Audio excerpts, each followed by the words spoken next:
Welcome back to St. Paul's Academy's class of Steps Along the Way. In this class, Jacob finally arrives at Bethel.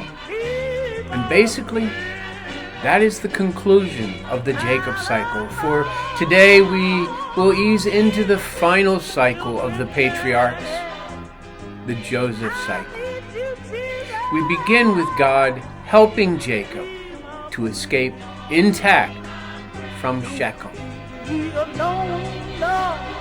God said to Jacob, "Arise, go up to Bethel and dwell there.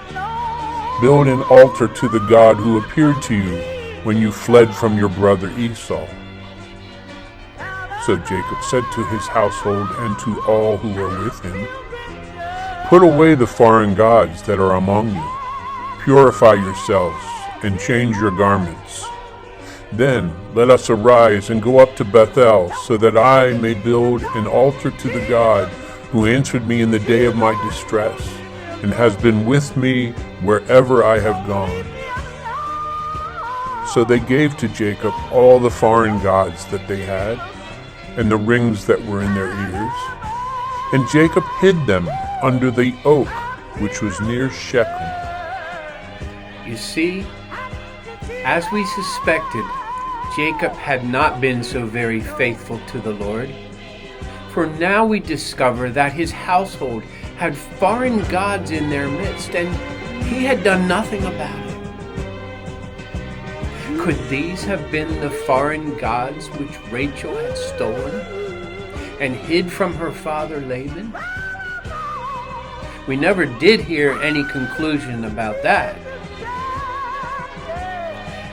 And why did Jacob only hide them and not destroy them?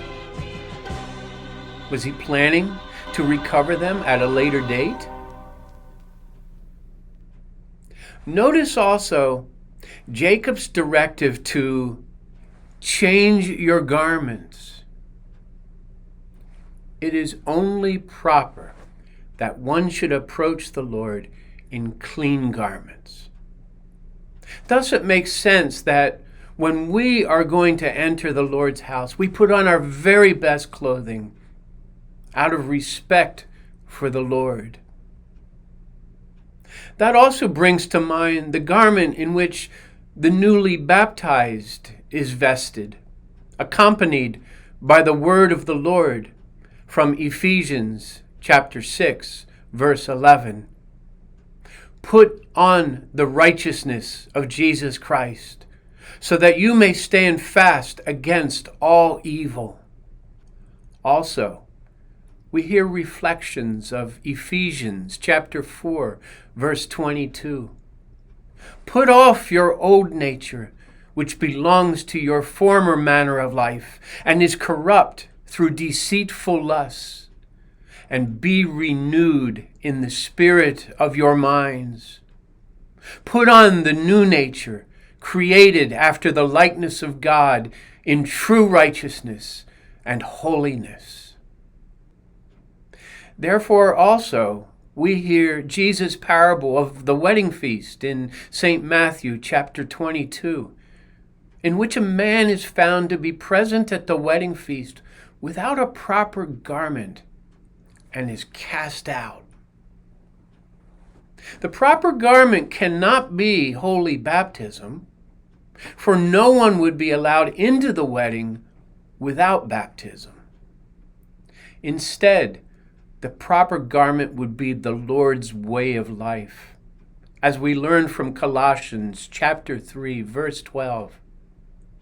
Put on then, as God's chosen ones, holy and beloved, compassionate hearts, kindness, humility, meekness, and patience, bearing with one another, and if one has a complaint against another, forgiving each other, as the Lord has forgiven you, so you also must forgive. And above all these, put on love, which binds everything together in perfect harmony. Finally, notice the removal of all earrings. Here again, as an explanation, listen to the word of the Lord from 1 Peter chapter 3, verse 3.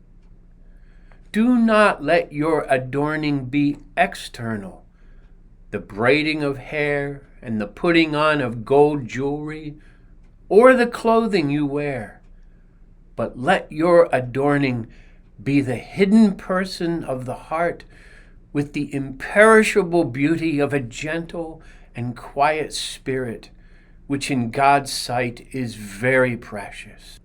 We ought not give anyone the opportunity to accuse us of pride or attracting attention to ourselves, for all focus should be on the Lord. As Jacob finally submitted, the Lord continued to provide. As they journeyed, a terror from God fell upon the cities that were round about them, so that they did not pursue the sons of Jacob. Jacob came to Luz, that is, Bethel, which is in the land of Canaan, he and all the people who were with him. And there he built an altar, and called the place El Bethel, because there God had revealed himself to him when he fled from his brother. Deborah, Rebekah's nurse, died, and she was buried under an oak below Bethel. So the name of it was called Alan Bakuth. Jacob was right to be afraid of what might happen to him after his sons took revenge for Dinah, but God protected him.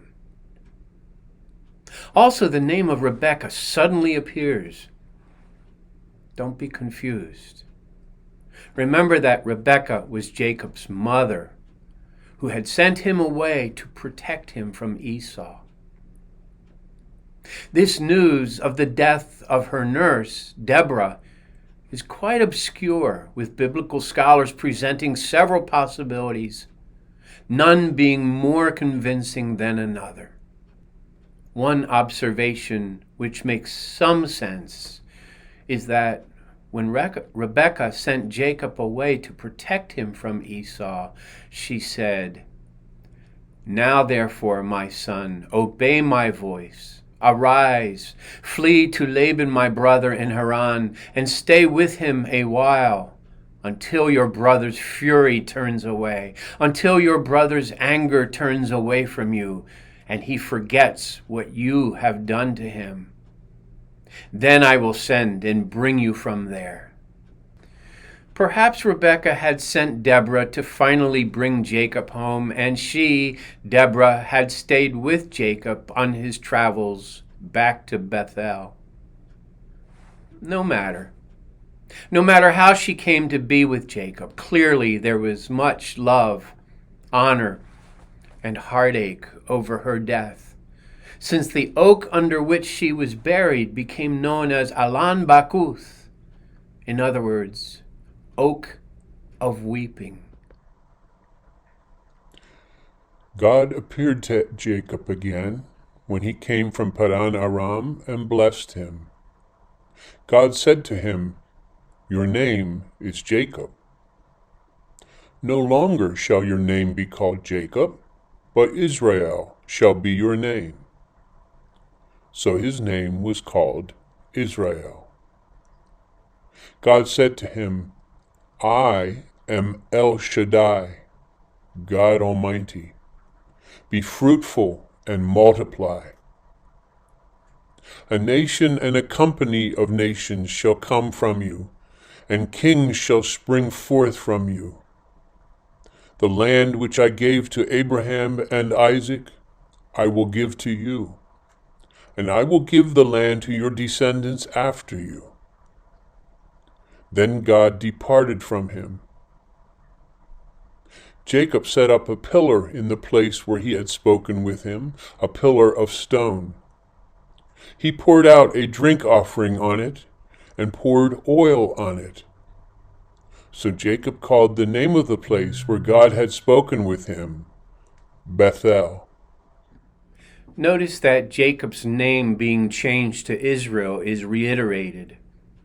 The Lord informed Jacob that he himself is El Shaddai, which means God Almighty, and then reaffirms with Jacob the promise made to Abraham and Isaac.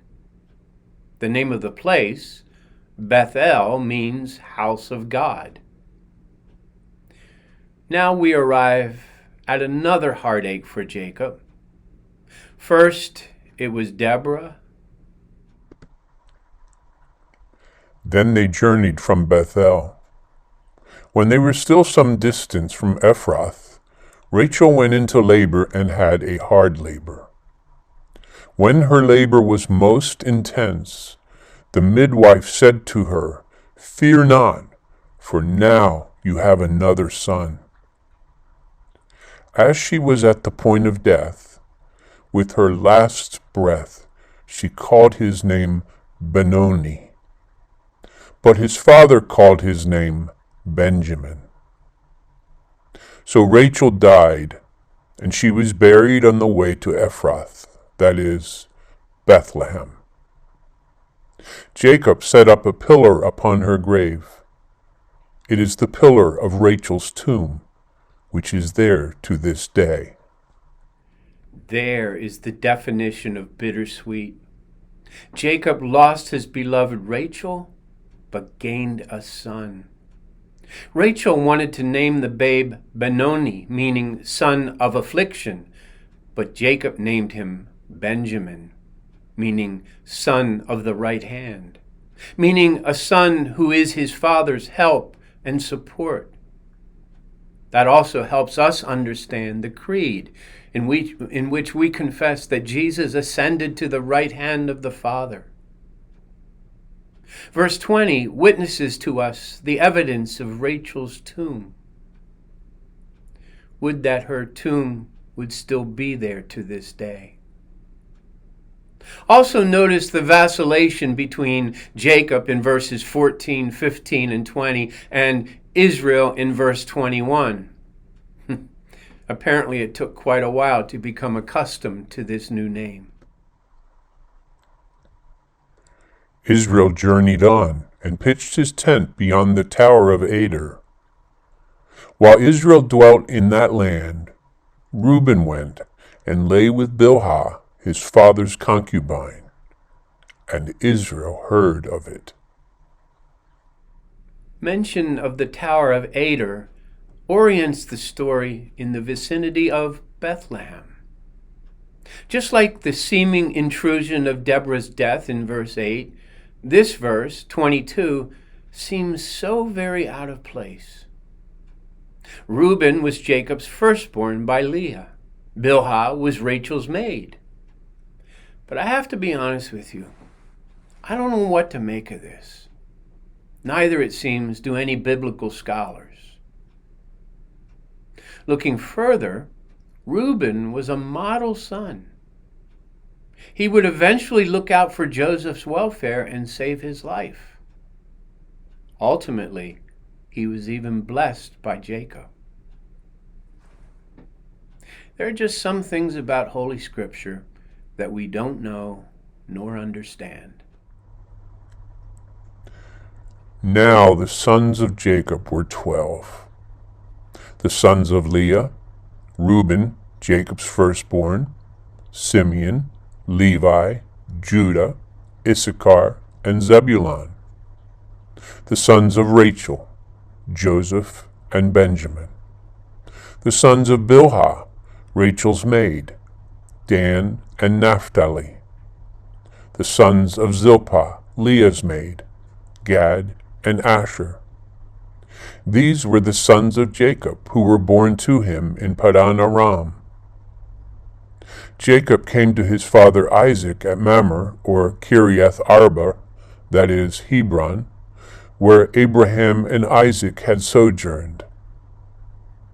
Now the days of Isaac were 180 years, and Isaac breathed his last. He died and was gathered to his people, old and full of days. His sons Esau and Jacob buried him. Finally, Jacob returns home without Rachel, his mother probably long dead, just in time for his father Isaac's death. Now we move on.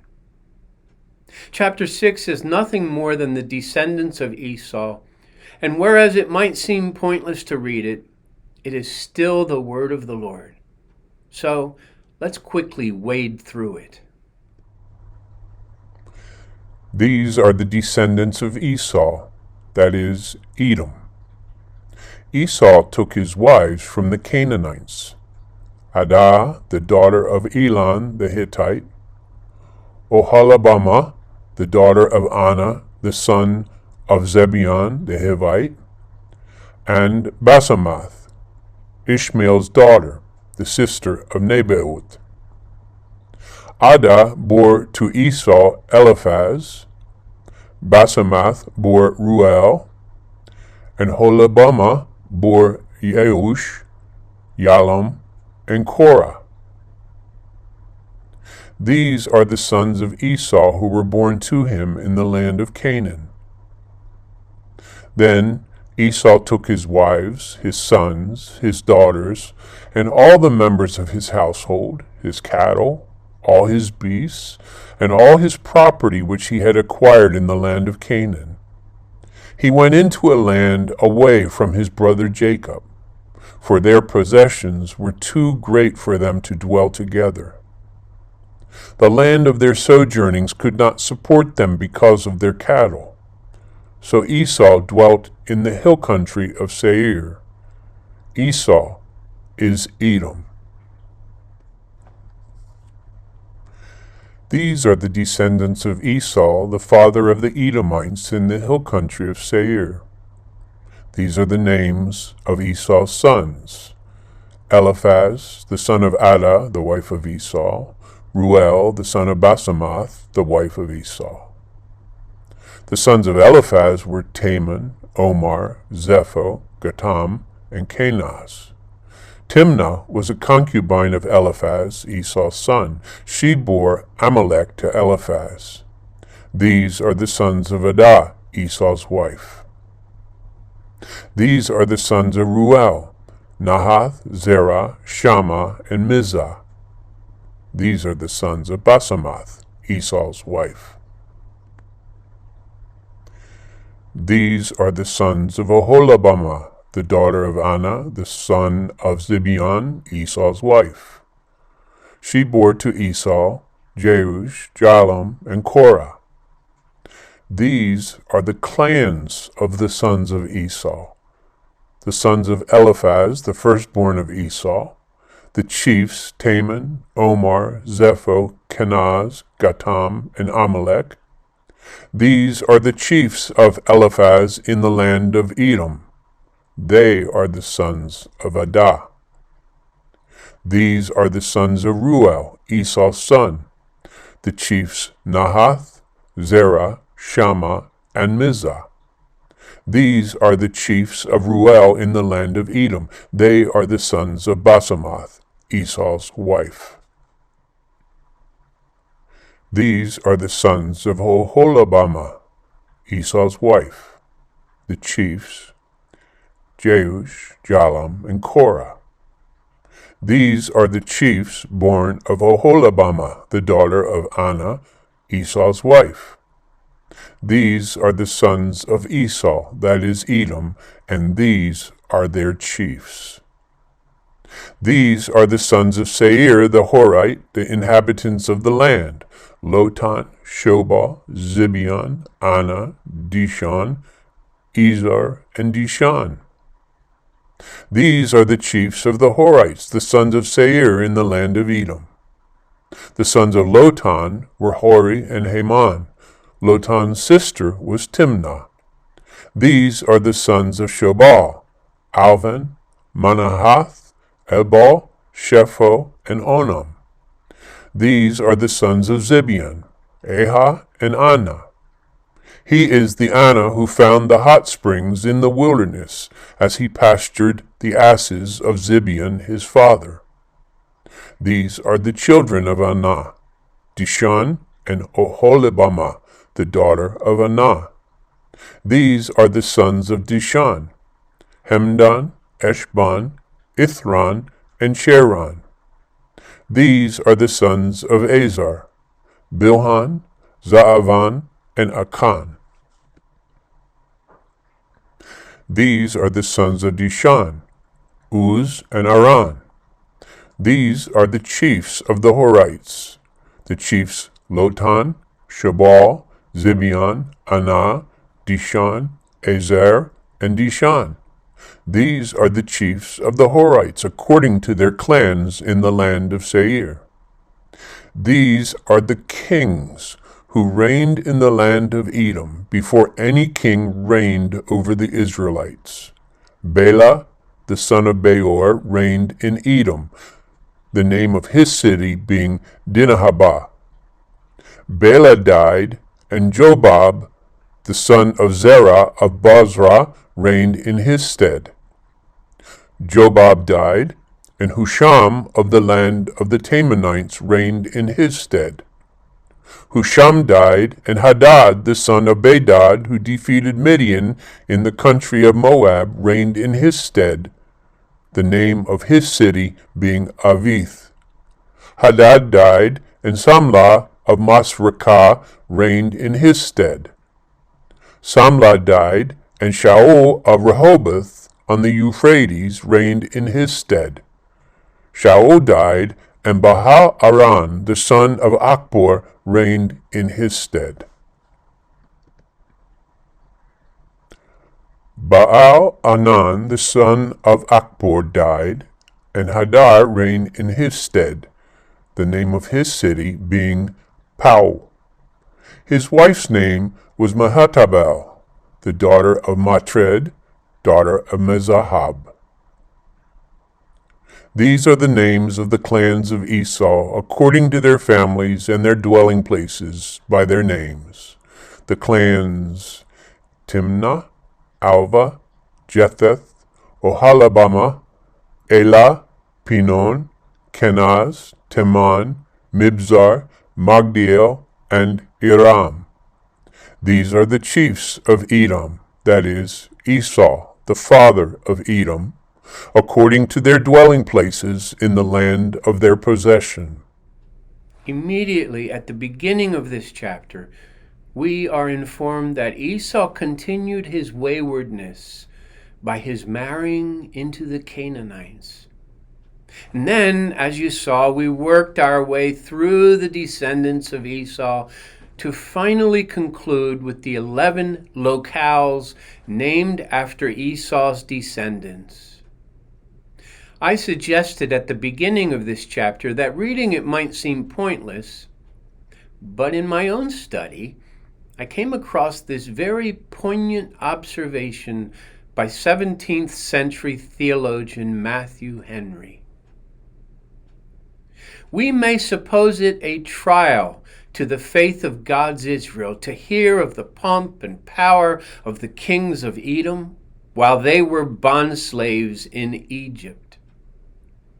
But those that look for great things from God must be content to wait for them. God's time is the best time. Mount Seir is called the land of their possession. Canaan was at this time only the land of promise. Seir was in the possession of the Edomites. The children of this world have their all in hand and nothing in hope, while the children of God have their all in hope and next to nothing in hand. But all things considered, it is beyond compare better to have Canaan in promise than Mount Seir in possession.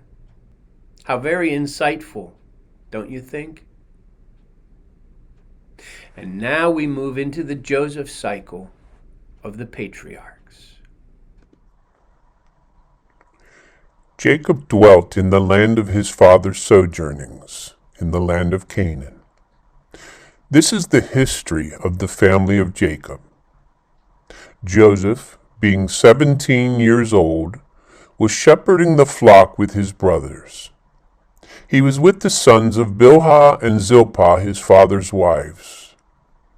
Joseph brought an ill report of them to their father. Now Israel loved Joseph more than any other of his children, because he was the son of his old age. He made him a long robe of many colors.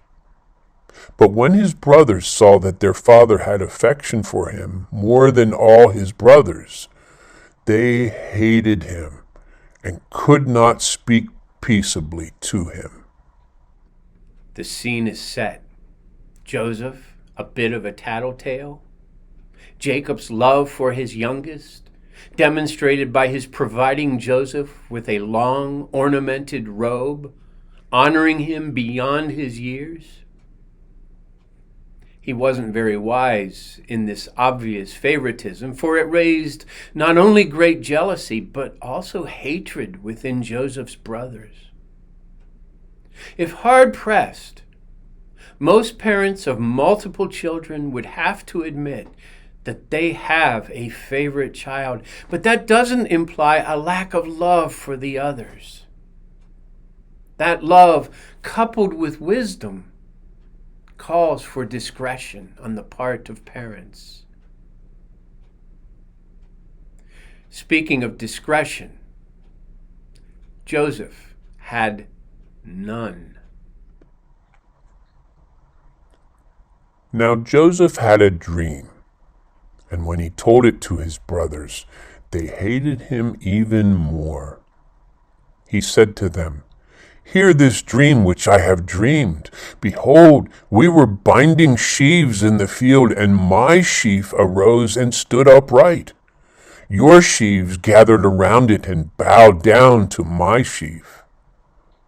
His brothers said to him, "Are you indeed to reign over us? Or are you indeed to have dominion over us?" So they hated him yet more for his dreams and for his words. Then he dreamed another dream, and told it to his brothers, and said, "Behold, I have dreamed another dream.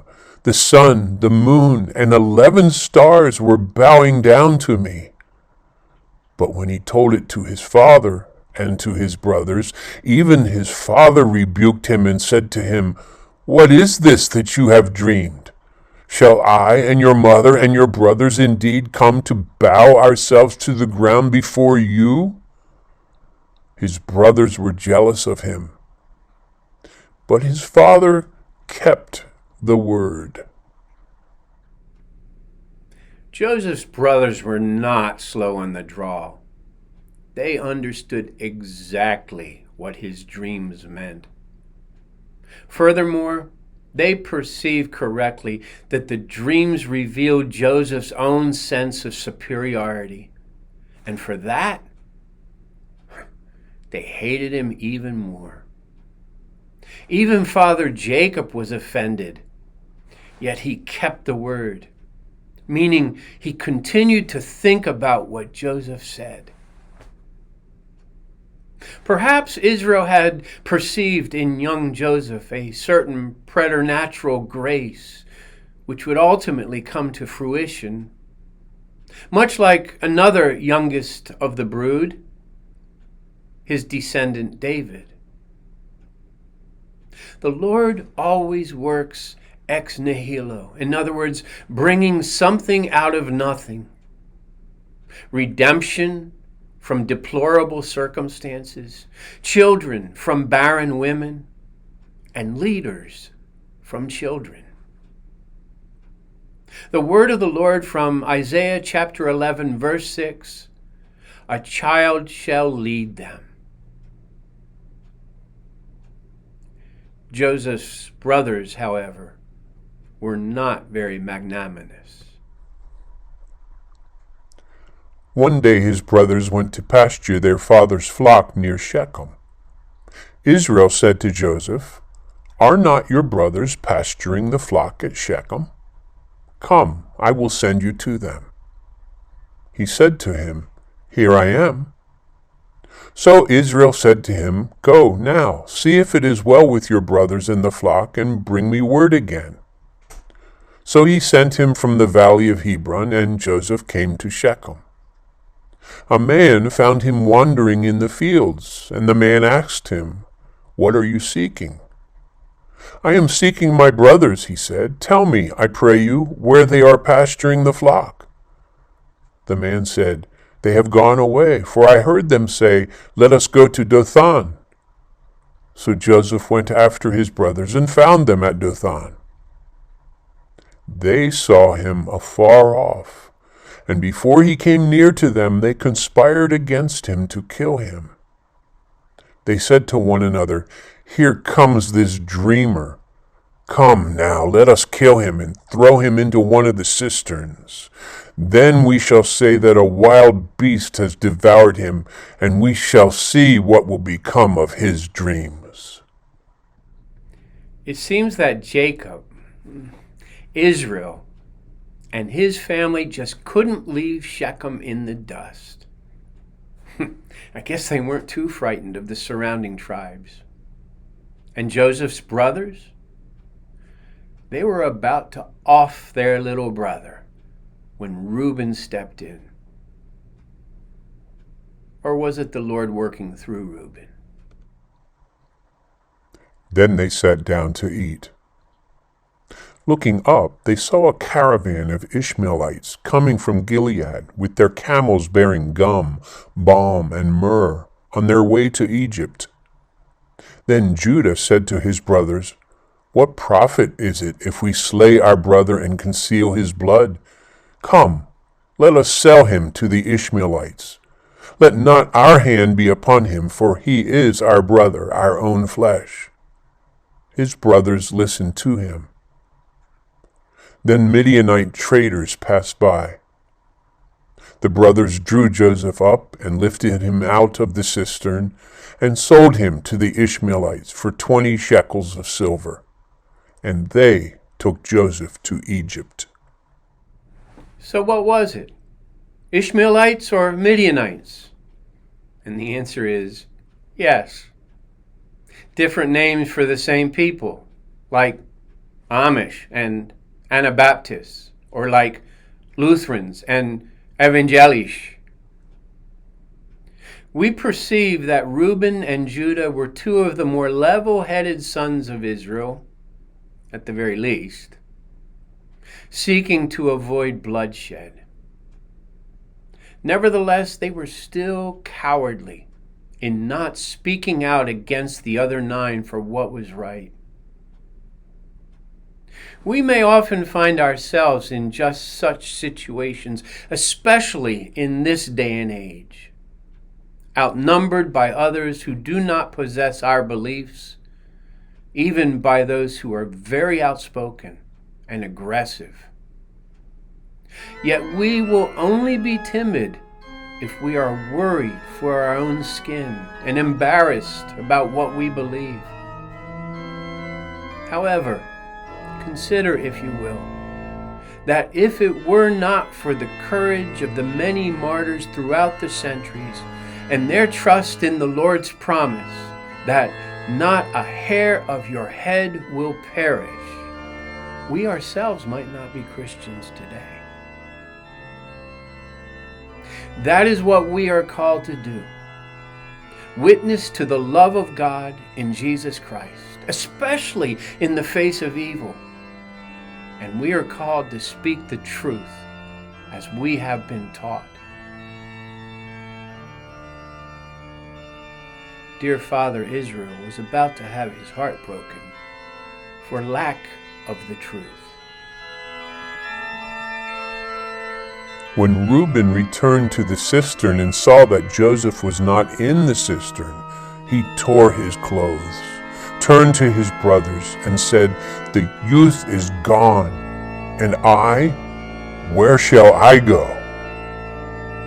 Then they took Joseph's robe and killed a goat and dipped the robe in the blood They brought the robe of many colors to their father and said, "We have found this. See whether it is your son's robe or not." He recognized it and said, "It is my son's robe. A wild beast has devoured him. Joseph is without doubt torn to pieces." Then Jacob tore his garments, put sackcloth upon his loins, and mourned for his son many days. All his sons and all his daughters rose up to comfort him, but he refused to be comforted and said, "No, I shall go down to Sheol to my son, mourning." Then his father wept for him. Meanwhile, the Midianites had sold Joseph in Egypt to Potiphar, an officer of Pharaoh, the captain of the guard. Reuben knew that as the oldest of Israel's sons, this horrible deed would fall on his shoulders. He greatly feared that he would be cast out of the family. And Israel? He refused to be comforted, just as the prophet Jeremiah tells us that Rachel refused to be comforted for her children because they are no more. There's an interesting tie there between Genesis, Jeremiah, and the Gospel according to St. Matthew chapter 2. Jacob and his beloved Rachel, both weeping for their children and refusing to be comforted, and the slaughter of the holy innocents by King Herod. They are scenes of great sorrow, and yet the Lord has other plans in mind. Hope instead of despair, joy instead of sorrow, life instead of death. Next class, we begin with Judah, who had convinced his brothers to sell Joseph into slavery rather than kill him, being himself the target of some similar sleight of hand. As it is said, what goes round comes round. Did you learn some things from this class of steps along the way? Was it thought-provoking? If so, please remember to indicate so. You know how to do it. And send a link to people you think would appreciate these classes. Until next time, as we continue along the way, keep praying, keep reading the Bible, and may the peace of the Lord be with you all.